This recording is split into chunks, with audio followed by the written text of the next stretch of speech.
하나님 말씀 출애굽기 7장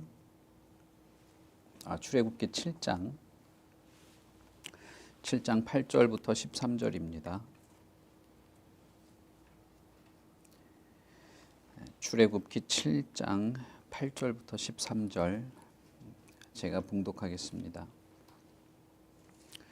여호와께서 모세와 아론에게 말씀하여 이르시되 바로가 너희에게 이르기를 너희는 이적을 보이라 하거든 너는 아론에게 말하기를 너의 지팡이를 들어서 바로 앞에 던지라 하라. 그것이 뱀이 되리라.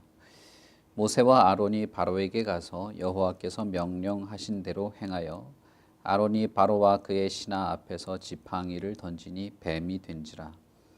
바로도 현인들과 마술사들을 부르매 그 애굽 요술사들도 그들의 요술로 그와 같이 행하되 각 사람이 지팡이를 던짐에 뱀이 되었으나 아론의 지팡이가 그들의 지팡이를 삼키니라. 그러나 바로의 마음이 완악하여 그들의 말을 듣지 아니하니 여호와의 말씀과 같더라. 아멘.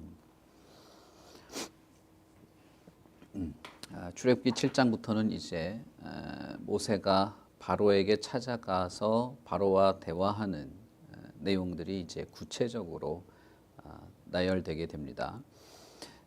모세와 아론이 바로 앞에 가서 어떤 이야기들을 하고 어떤 과정들이 있었는지 6장에서는 그냥 간략하게 기록이 되어 있습니다만 7장부터는 이제 자세하게 기록이 되어 있고 그리고 우리가 아는 것처럼 10번의 자연재해와 같은 그 재앙들이 연속적으로 이어지는 내용들이 있게 됩니다. 하나님은 모세와 아론에게 바로를 찾아가서 하나님의 뜻을 전달하도록 명령하십니다. 그것을 들은 모세는 사실은 주저함이 컸죠. 이집트에 들어오고 나서도 주저함이 있었습니다. 모세는 특히 더 그랬겠죠. 왜냐하면 이집트라는 나라가 어떤 나라인지 모세만큼 잘 아는 사람이 없었을 겁니다. 그리고 바로의 이 권위라고 하는 것, 바로의 힘이라고 하는 것이 어떤 것인지 모세는 너무 잘 알았겠죠. 그렇기 때문에 아는 만큼 더 두려웠고 아는 만큼 더 주저함이 있었다라고 볼 수가 있습니다. 그리고 이스라엘의 노예 출신인 이 이스라엘 사람이 어떤 장로라든지 이스라엘 그 가족들의 어떤 대표라든지 그런 것도 아니고 바로에게 찾아와서 요구사항을 전달한다는 것도 간단한 문제는 아니죠. 그래서 모세는 하나님께 자신의 주저스러운 마음을 말합니다. 앞부분에 보시면 6장 30절에 보시면 모세는 하나님 앞에 이렇게 말합니다. 나는 입이 둔한 자이오니 바로가 어찌 나의 말을 들으리까. 다시 말하면 바로가 나 같은 사람의 말을 듣겠습니까? 내가 말해봐야 듣지 않을 게 뻔합니다. 이 말이죠.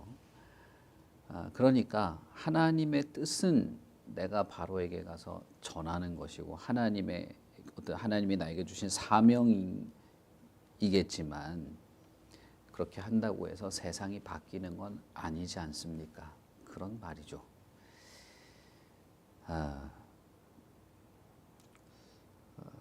근데 그건 정말 사실이었습니다.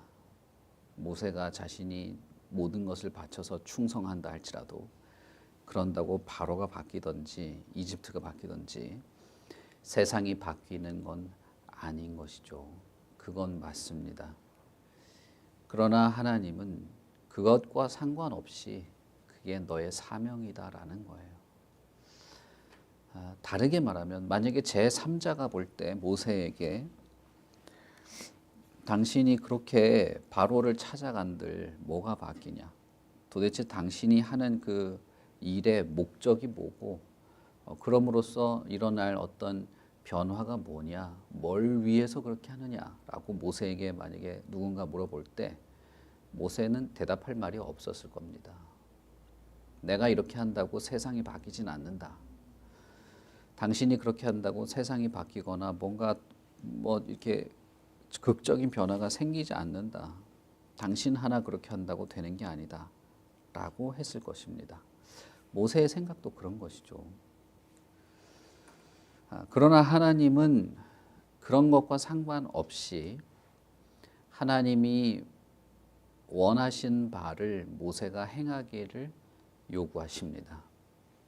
어떤 면에서 우리는 하나님의 뜻이 어떻게 이루어지고 하나님의 계획이 어떻게 실현되는지 이해하거나 납득하지 못할 수가 있습니다. 그런 상황에서 우리는 주신 사명들을 감당하게 되는 경우가 있다는 것입니다. 때로는 우리는 인과관계를 모르거나 이유를 모르고 왜 이런 일이 생기는지 무엇을 위해서 이 일이 있는지 모를 때가 있죠. 답답한 경우가 많죠. 그럴 때. 그러나 그것은 정상이기도 합니다. 때로는 우리는 우리 삶에서 어떤 일이 벌어질 때 좋은 일이든 나쁜 일이든 그것을 어떻게든 이해하고 납득해 보려고 해석해 보려고 많은 노력을 합니다. 이게 왜 이렇게 된 걸까? 어떤 일을 위해서 된 걸까? 욥기를 보시면 욥이 당하는 그 모든 고난에는 이유와 목적이 있었습니다. 분명히 있었죠. 그러나 욥은 알 수 없었습니다. 욥을 찾아온 세 명의 현인, 당대의 유명한 지혜자라고 보면 되겠죠. 그들도 알 수 없었습니다. 수많은 논쟁과 토론을 벌이는데도 도무지 알 수 없었어요. 어떻게든 좋게 해석해 볼 수는 있겠는데 그렇다고 해서 그게 납득이 되지는 않는 것이죠. 우리는 가끔 어떤 문제가 생기거나 어떤 사건이 있을 때 그것을 하나님께서 그래도 이렇게 하려고 이렇게 하셨을 거야. 하나님이 뭔가 뜻이 있어서 이렇게 했고 뭔가 하나님이 나를 하나님의 뜻에 합당하게 하려고 이렇게 했을 거야 라고 기대는 할 수 있죠. 좋게 해석할 수는 있습니다. 그러나 그것이 우리가 하나님에 대해서 정말 제대로 알고 파악하고 그 환경과 사건과 어떤 우리의 삶의 과정들을 제대로 이해한 것이냐 하면 그건 아닐 수도 있는 겁니다. 제가 드리고 싶은 말씀은 그럼에도 불구하고 하나님을 신뢰할 수 있는가라는 것입니다. 그럼에도 불구하고 우리가 이 사건과 명령과 사명과 하나님의 어떤 계획과 뜻들에 대해서 어려움을 겪음에도 불구하고 잘 이해가 안 되고 특별히 고통스럽고 오해가 있고 핍박이 있음에도 불구하고 하나님을 신뢰할 수 있는가라는 것이죠. 하나님은 모세에게 이미 모든 것을 설명하셨습니다. 불타는 떨기나무 앞에서 모세가 하나님을 발견했을 때 이미 하나님은 모든 것을 설명했어요. 그러나 그 설명이 모세의 이해력을 넘어서는 것이기 때문에 하나님이 왜 알려주시지 않지? 하나님의 뜻이 뭐지? 하나님이 왜 나에게 모든 걸 이해시켜 주지 않지? 라는 마음이 들어도 그게 안 될 수도 있는 겁니다. 이미 하나님은 수백 년에 이르는 약속이 어떻게 진행될 것인가를 자신의 계획 속에 두고 아브라함에서부터 지금까지 이어져 왔지만 그것을 설명해 본들, 그것을 미리 다 말한들 듣고 하나님으로부터 내가 그걸 미리 알게 됐다고 해서 이해가 되는 건 아닌 겁니다. 아브라함도 그랬고 이삭도 그랬고 야곱도 그랬고 모세도 그런 겁니다. 그러나 하나님이 하나님의 뜻과 계획들을 진행해 나갈 때 그 하나님의 말씀에 의지하여서 순종하는 그 순종하는 어떤 한 사람을 통해서 하나님의 뜻이 실현되는 것만큼은 맞는 겁니다.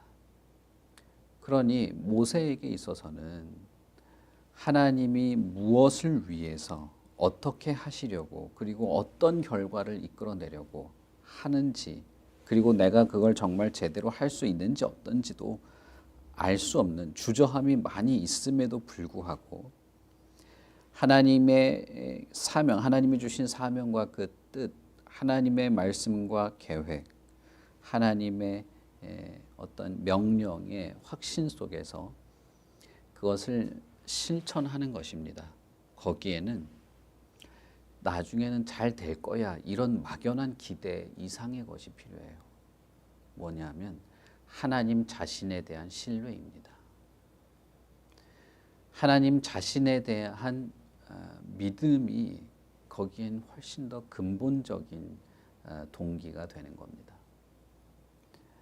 어린 아이들이 어릴 때 세상에 대해서 모르는 것이 많죠.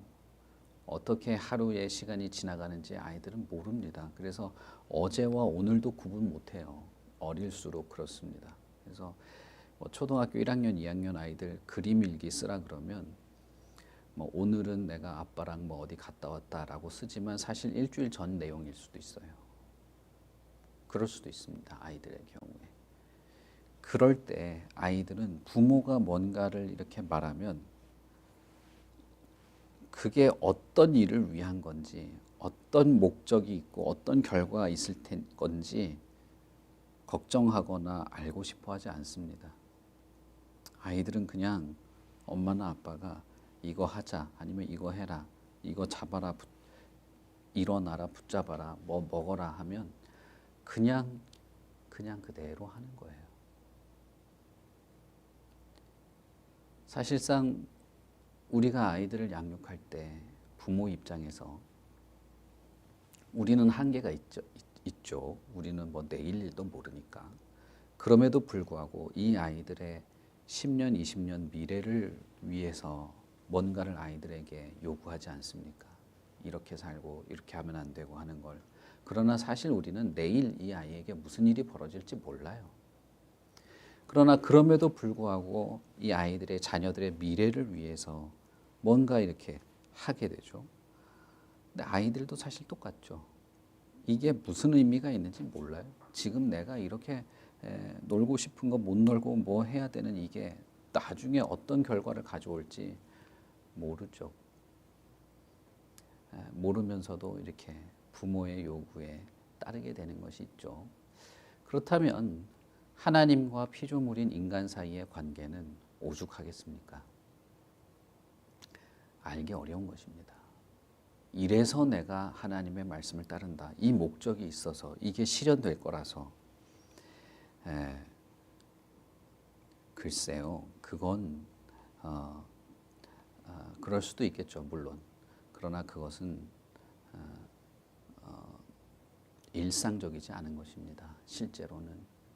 실제로는 하나님 자신에 대한 신뢰 때문에 순종하는 것입니다.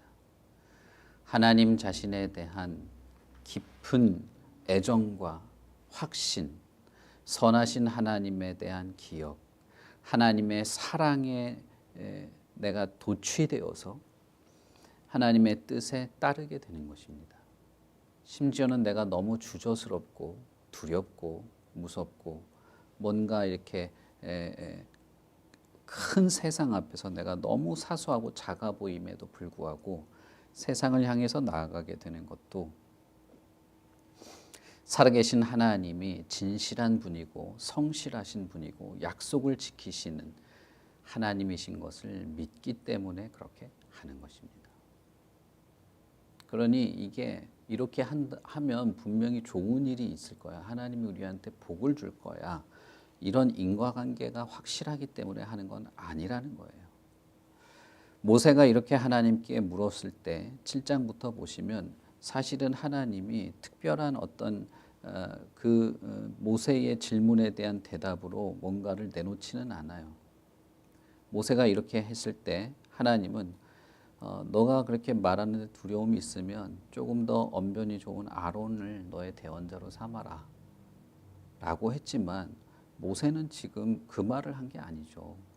내가 한들 바로가 내 말을 듣겠느냐는 거예요.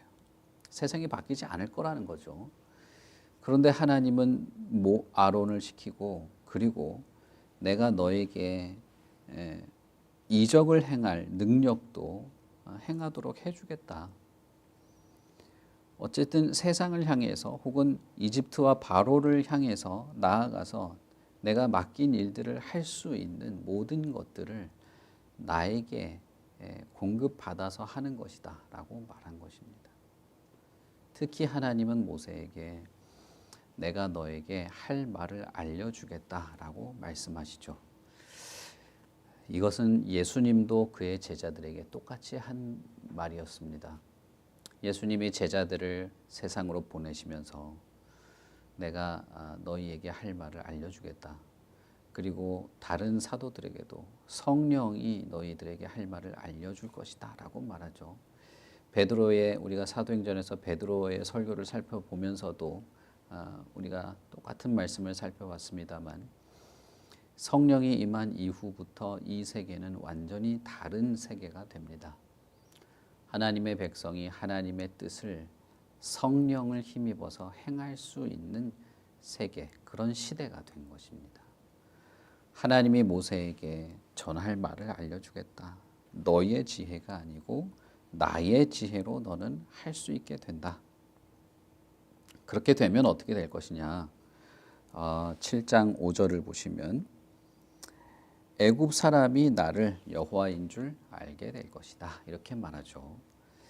그러니까 하나님은 사실은 이스라엘한테 해방을 주고 이스라엘이 불쌍하니까 도와주고 그 사람들이 행복해지고 내 뜻을 따라 행하면 좋은 일이 생길 거야 라고 하는 말씀보다 훨씬 더 중요한 걸 말하시는 거예요.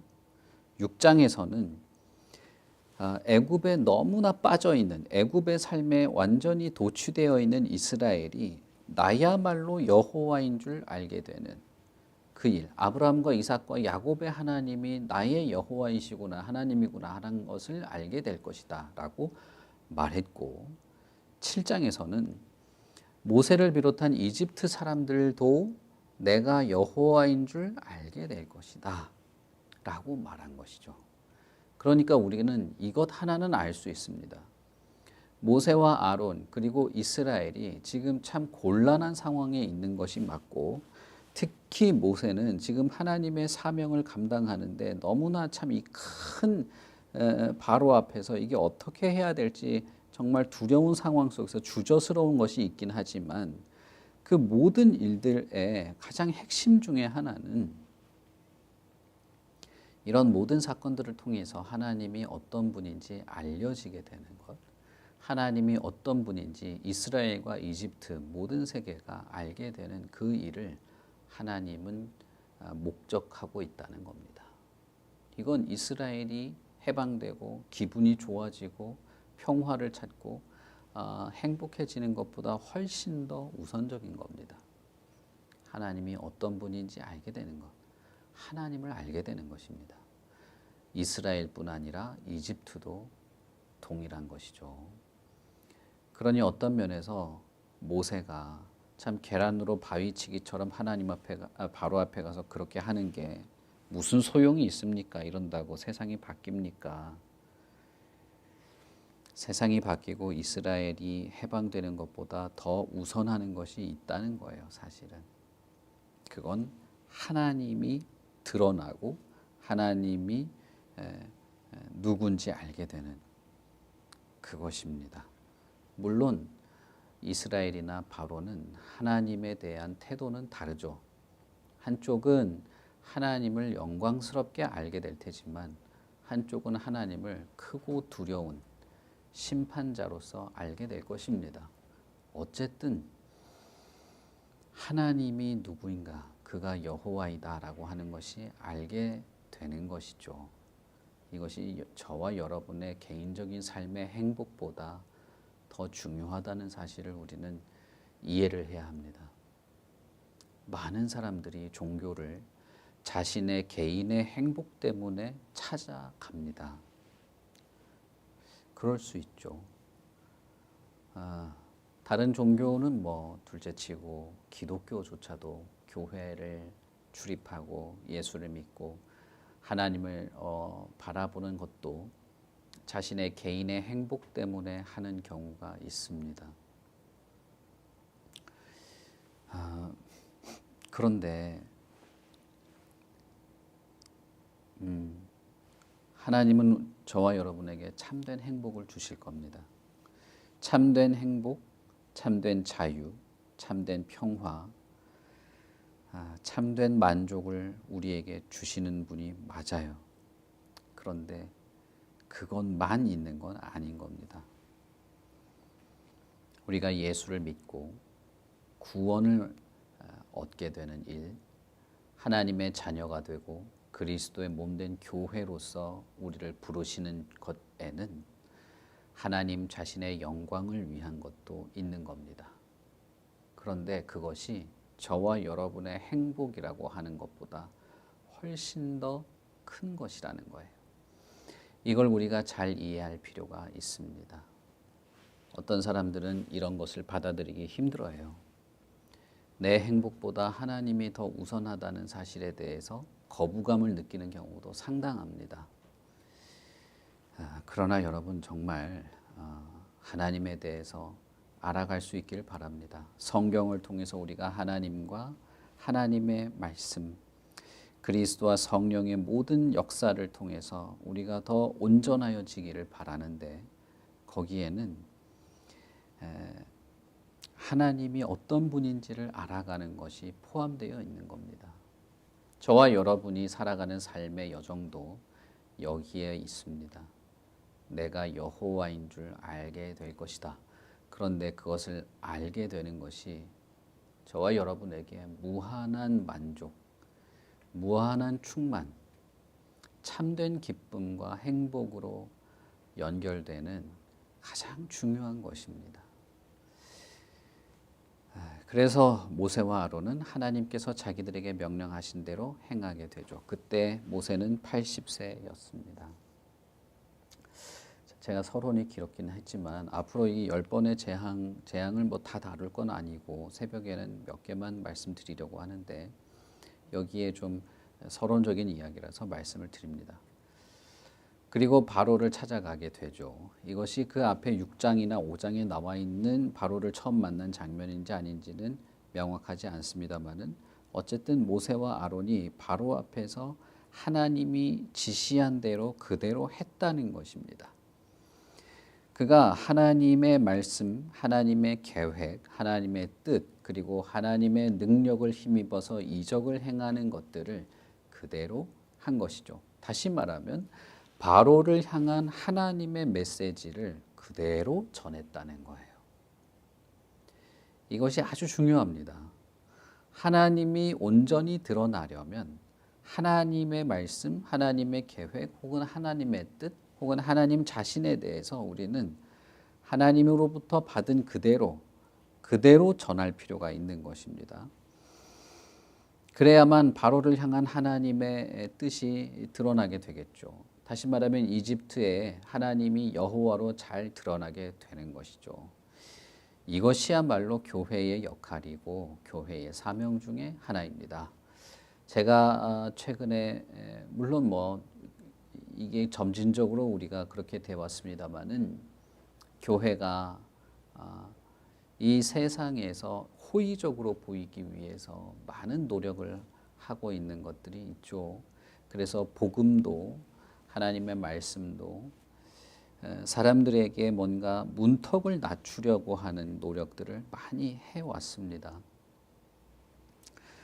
그리고 어떻게든 사람들에게 호감 있게 받아들여지게 하려는 많은 노력들이 있었죠. 그래서 그 중에 하나는 죄에 대해서 언급을 하지 않는 것이죠. 심판에 대한 언급도 하지 않는 것입니다. 어쨌든 하나님에 대해서 사람들이 좋게 여기도록 하나님은 우리를 어쨌든 좋게 하는 분으로 말하기를 좋아하는 것이죠. 거기에는 물론 장점도 있을 겁니다. 그러나 교회의 사명은 사람들에게 친밀하게 다가가는 것이 교회의 사명이 아님을 아셔야 됩니다.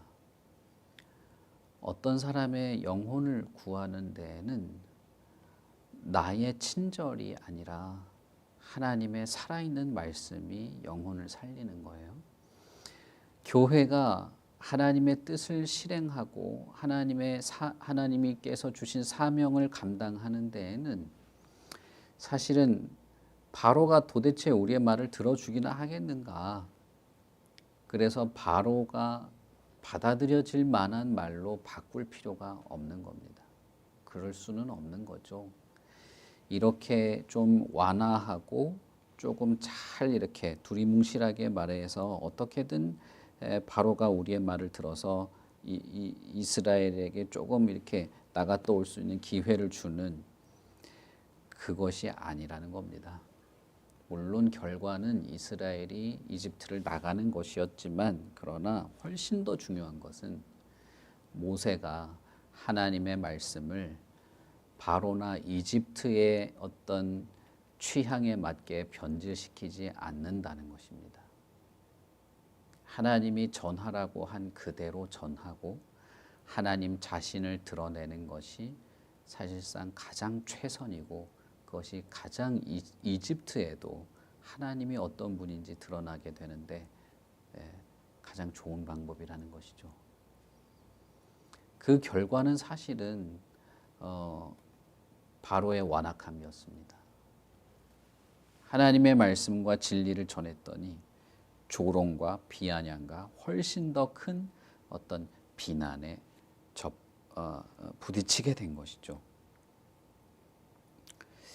이것을 참 우리는 견디기 힘들어합니다.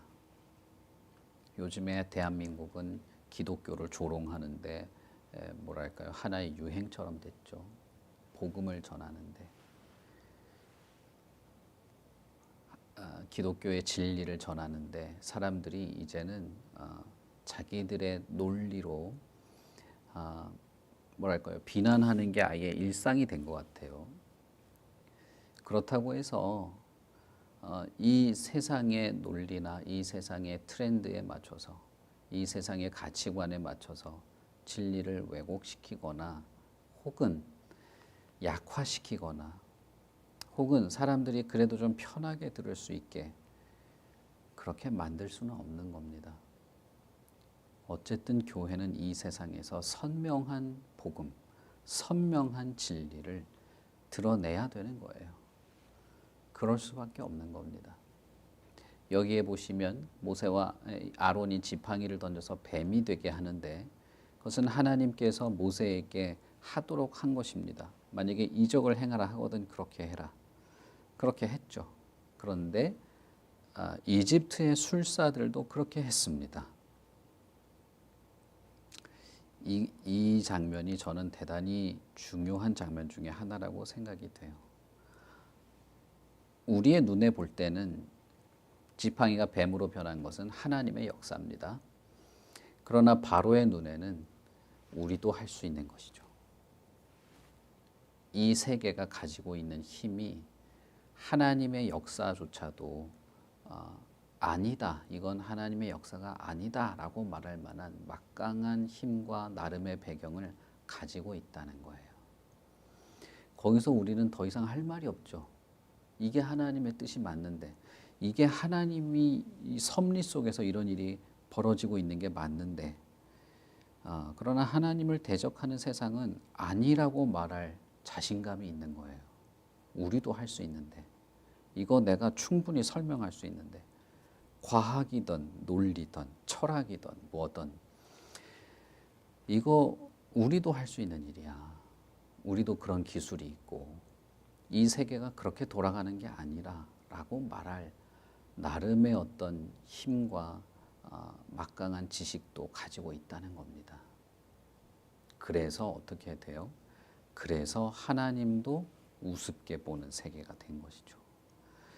바로는 모세의 말을 다 듣고 지팡이가 뱀으로 변하는 것을 보았음에도 불구하고 하나님의 말씀을 귀담아 듣지 않게 되었습니다. 자기도 그렇게 할 수 있거든요. 그래서 버티게 되는 것이죠. 이 세계가 그렇다는 것입니다.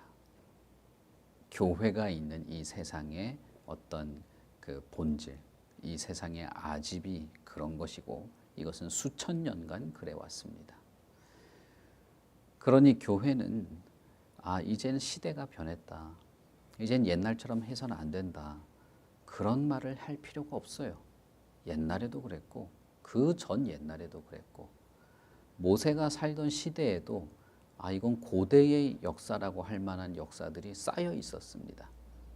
그럼에도 불구하고 우리는 복음과 진리의 말씀을 따라 살아가는 것과 하나님의 뜻을 드러내는 일에는 변함이 없는 것입니다. 모세의 이 주저함과 두려움, 그러나 하나님의 뜻에 확고한 그 하나님을 신뢰하면서 바로 앞에 갔을 때 그가 경험한 것은 바로의 완악함이었습니다. 그리고 바로도 하나님의 말씀과 그 이적을 보았음에도 불구하고 마음이 전혀 움직여지지 않을 만큼 자기들의 힘과 능력과 권능도 하나님 못지않다는 생각을 했습니다. 자, 여러분, 이런 세상에서 우리가 살고 있는 겁니다.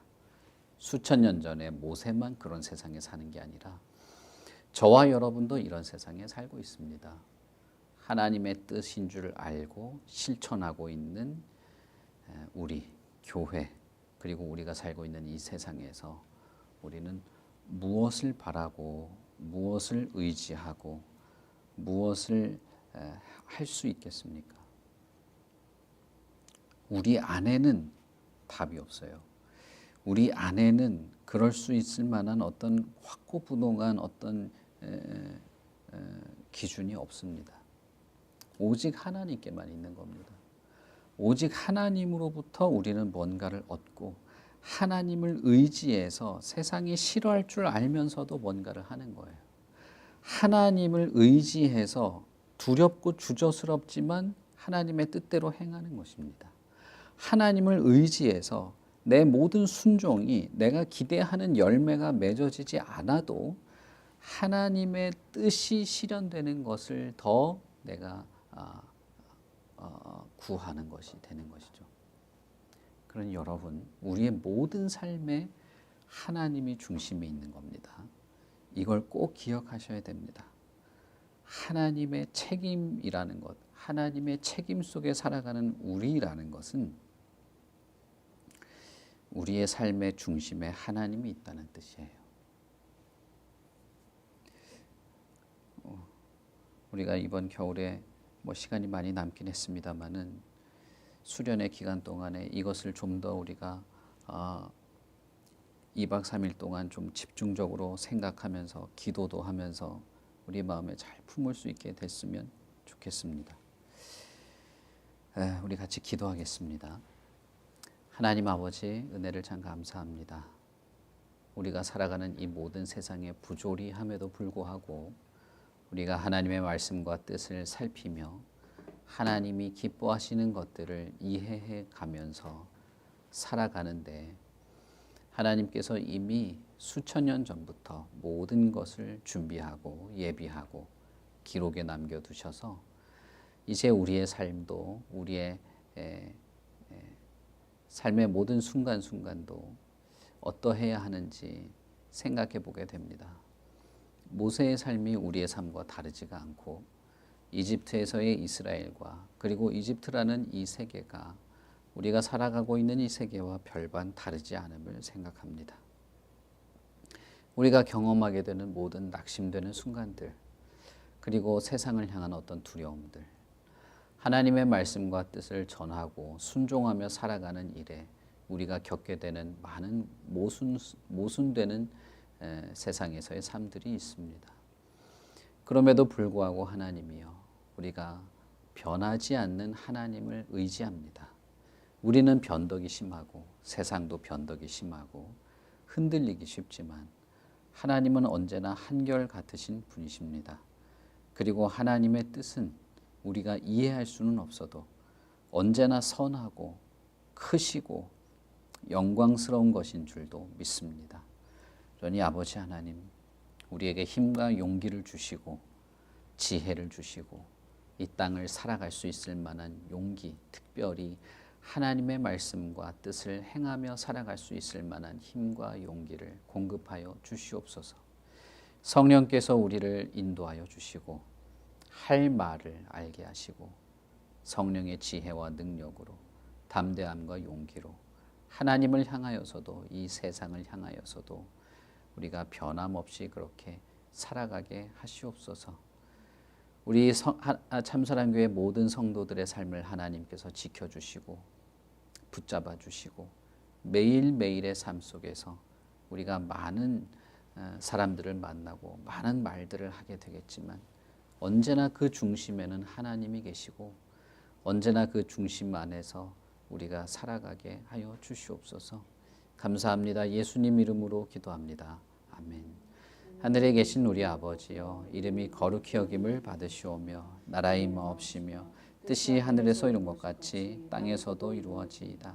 오늘날 우리에게 일용할 양식을 주옵시고 우리가 우리에게 죄 지은 자를 사하여 준 것 같이 우리 죄를 사하여 주옵시고 우리를 시험에 들게 하지 마옵시고 다만 악에서 구하옵소서. 대개 나라와 권세와 영광이 아버지께 영원히 있사옵나이다. 아멘.